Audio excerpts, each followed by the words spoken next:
we're going to start by saying that all of you here, and Dave and I as well, all the leaders, the counsellors, we might have many differences between us. Some are very tall, some aren't so tall, some are older, some are younger, some are male, some are female. Some really, really want to be here, maybe some don't want to be here so much. But nevertheless, all of us here, no matter what, have one thing in common.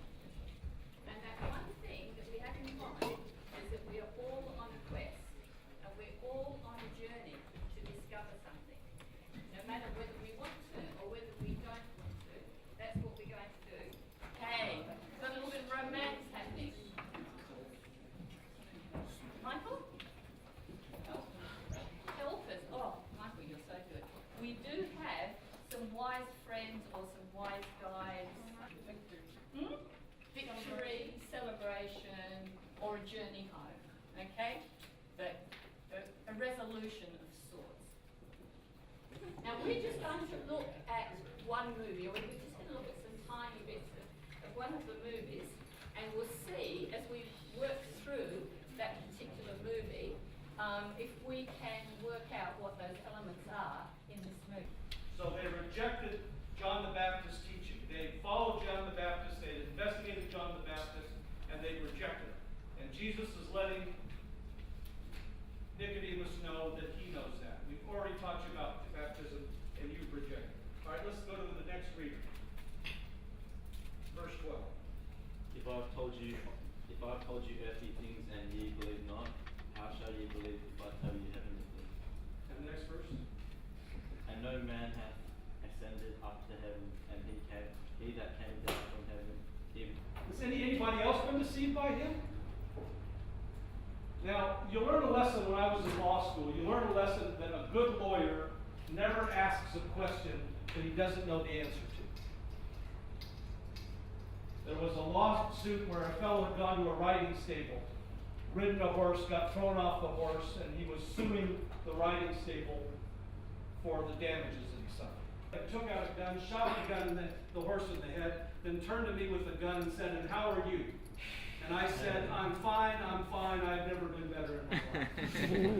A couple of his friends from church are even there drinking.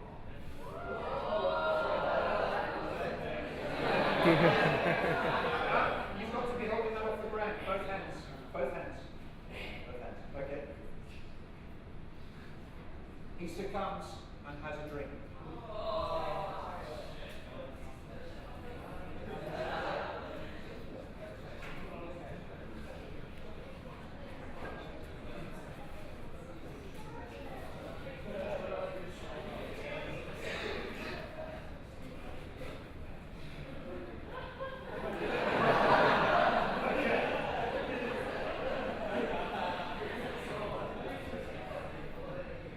Can you reach the sword now?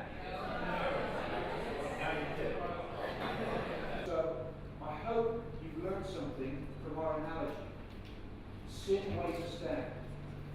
The Spirit is what guides us in our lives. We need to have it with us. And we have it with us when we take the sacrament and truly repent. I believe my testimony that Jesus is the Christ. The atonement that He made is real for each of us. We have the opportunity to return to our Heavenly Father. We can only do it through Jesus Christ. There is no other way. This relates back to a scripture that we wanted to share. If you've got scriptures here, can we open up to Alma chapter 37, please? Now this is Alma talking to his son Helaman.